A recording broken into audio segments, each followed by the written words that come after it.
Coming up on this episode of Inside the Epicenter. I mean, Turkey's a NATO ally. It's supposed to be, one of our great friends, and it's the second or the largest army in Europe, rather, aside from, us.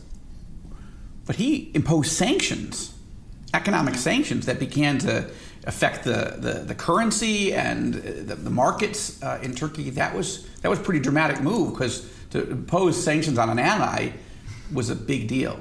I think President Trump finally took it personally when they had a deal that involved Israel. Part of it involved Israel, actually, and then Erdogan pulled out, or he broke the deal, I should say.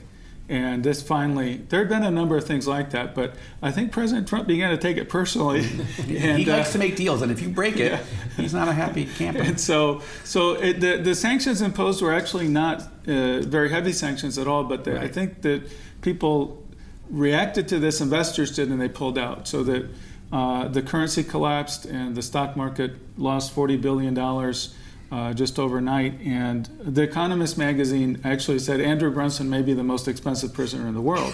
So the Turkish economy already had structural problems, and they were headed in that direction, but this was just kind of what nudged them over. Yeah. And what it did also was give Erdogan an opportunity to blame the United States and to blame me for the economy crashing, even though they had really set it up to fall anyway.